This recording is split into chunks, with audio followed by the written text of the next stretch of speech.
Hi guys, malungkot lang yung sasabihin ko kasi pupunta lang po kami sa probinsya. And then, ang mas malungkot pa dito guys, hindi ko dadalhin yung cellphone. Tapos, last video ko na lang to, kaya bye bye guys. At saka guys, search nyo Romar Gerolao. Ayun yung best friend ko. Baka may makita kayo sa kanya na malungkot siya, ganun. Kaya siya guys malungkot kasi pupunta kami sa probinsya. And then, hindi na muna kami magtatawagan kasi iwan ko dito yung cellphone. Nasa kapatid ko. At saka guys, ito din yung mas malala ha. Kaya gusto ko pumunta sa probinsya is nandun yung dalawa kong kapatid na panganay. Una kasi si ate, sumunod si kuya, kaya dalawa sila nandun. Tapos ako naman, tapos yung kapatid ko naman is nandito. Kaya paalam muna guys, hindi muna ako magti-TikTok or magva-vlog dito kahit piyesta na. Hindi muna ako magpa-vlog. Kasi nga guys, gusto ko sumama sa papa ko eh. Ito pang guys yung sapatos eh. Ayan siya guys oh. Nilabhan.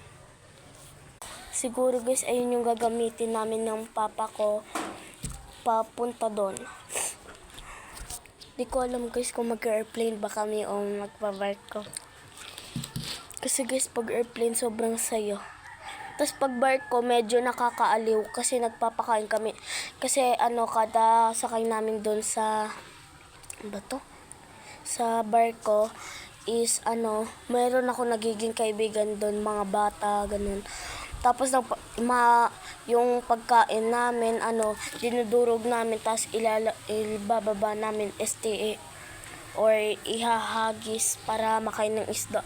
Tsaka guys, nakakuita rin kami ng isda. Tapos guys, nandun na kami, nagbarko kami din. Tapos na kami pauwi dito. Nakita namin guys yung yung isla gagi.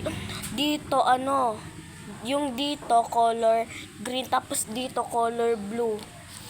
Nakakita kami guys, namangha kami. Tapos guys, may nakita rin kami ng best friend ko doon. Nakalimutan ko yung pangalan.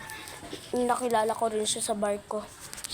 Tapos, may umiikot doon sa yung para siyang gumagawa ng tsunami. So, ayun lang guys yung story ko. Bye-bye. Baka dyan na kasi yung papa ko eh. Aalis na kami. Bye-bye guys. Last video ko na lang to. Bye Andrea, I love you.